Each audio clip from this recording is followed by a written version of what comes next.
Hello friends, আমি চলে এসেছি নতুন ব্লগের সাথে। আশা করি তোমরা সবাই খুব ভালো আছো আর আমিও ভালো আছি। আজ বহুদিন বাদে আমি এসেছি একটা বড় ব্লগ নিয়ে, মানে মোটামুটি 3-4 মিনিটের একটা ব্লগ নিয়ে চলে এসেছি তোমাদের সাথে শেয়ার করার জন্য। আমি গিয়েছিলাম মায়াপুর ইস্কন মন্দিরে। ইস্কন মন্দিরটা আমাদের বাড়ি থেকে কিছুটা দূরেই, 40 মিনিট 1 ঘন্টার রাস্তা হবে। তো এখানে চলে গেছিলাম। তো আমরা বহুদিন বাদে আমরা ফ্রেন্ডরা একসাথে গেছিলাম মায়াপুর, তো প্রচুরই মজা হয়েছে। আজ আমরা বাড়ি থেকে বেরিয়ে টোটো ধরে ডাইরেক্ট চলে গেছিলাম বড়ালঘাট। তো সেখান থেকে লঞ্চে করে, যেহেতু গঙ্গার জল ভরাভরি, এখন যদি তোমরা কেউ মায়াপুর যাও ঘাট পার হয়ে, তো অবশ্যই হচ্ছে কি লঞ্চে করে যাও, কারণ অনেকটা সেফ লঞ্চে করে যাওয়া। কারণ আর এত গঙ্গার জল বেড়ে গেছে, তো আমরা লঞ্চে করে পৌঁছে গেছি মায়াপুর। তো মায়াপুরের ওখান থেকে একটুখানি হেঁটে হেঁটে পায়ে আমরা ধরে নিলাম টোটো।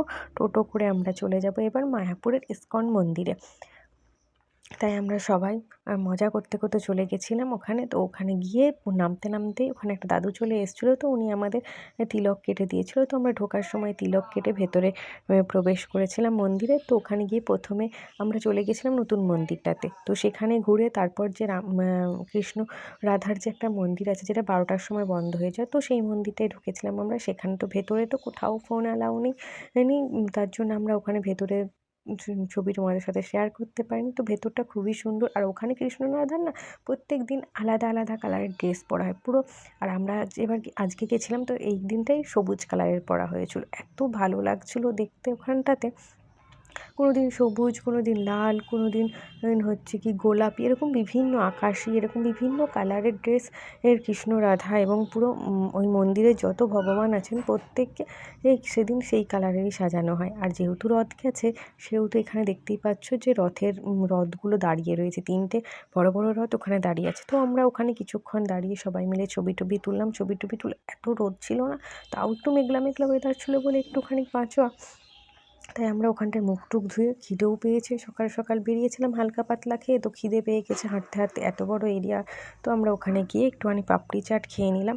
পাপড়ি চাট খাওয়ার পর আমরা ওখানটা একটু মজা, মানে সবাই মিলে পাপড়ি চাট করলাম, একটু হাসি মজা করলাম। তো ওখান থেকে বেরিয়ে এসে এবার চলে যাচ্ছি আমরা হরি মন্দির, মানে হরি মন্দির প্লাস ওখানে হচ্ছে গিয়ে একটা ফৌড়া আছে, যেখানে খুব সুন্দর সুন্দর ছবি তোলা হয়েছে। আমরা তো প্রচুর ছবি তুলেছি ওখানে গেলে, তোমরা প্রচুর ছবি তুলতে পারবে, এত সুন্দর সুন্দর জায়গা।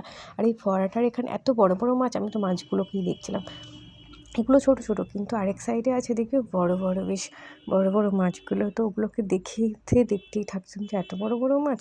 তো তারপর আমরা ওখানটাতে একটু রেস্ট নিলাম, একটু বসলাম, বসে একটু কথাবার্তা বললাম। তারপর আমরা 5 জনের, যেহেতু সবাই সবার সিঙ্গেল ছবি, কিন্তু 5 জনের ছবি তোলেন, তাই ওখানে একজন কাপালকে বললাম আমাদের 5 জনের ছবি তুলে দিতে, তো তুলে দিল। এখানে আমরা বই দেখতে চলে এসেছিলাম, কারণ রিকি তার শাশুড়ি মায়ের জন্য একটা বই নেবে ঠিক করেছে। তো ওখানে বই দেখছিলাম, ওই বইটা ওখানে পাওয়া যায় কি না। তো বই টই দেখে ওখান থেকে আমরা বেরিয়ে পড়েছিলাম। দেখতেই পাচ্ছ আবার লঞ্চে করে ফিরছি। এখানেই না ভাগীরথী আর হচ্ছে কি তোমার যমুনার যে মিলনস্থল, ওটা যমুনার জল হচ্ছে কি একদম পরিষ্কার কাচের মতন, আর ভাগীরথী একটু ঘোলা। তো এখান থেকে আমরা বেরিয়ে একটু পোড়ামাতলাতেও ঢুকেছিলাম, কিন্তু তোমাদের সাথে সেটা আর শেয়ার করা হয়নি, তখন আর কোনো এনার্জি লাগছিল না। তো পোড়ামাতলা থেকে আমি আমার মায়ের জন্য শাঁখা নিয়েছিলাম, রিকি ঠাকুরের থালা বাসন নিয়েছিল ওইখানে। আর ওখানটা থেকে আমরা লস্যি খেয়েছিলাম, সেখানে একটা ক্লিপও আমাদের এখানে নেওয়া হয়নি। তো তারপর রিকি আমাদেরকে ইনভাইট করেছিল ওদের বাড়িতে খাওয়ার জন্য। তো ওখানে চলে এসেছি, ওখানে এসে রিকিদের বাড়িতে খাওয়া দাওয়া করে ওর ছাদ বাগান দেখতে চলে গেছিলাম।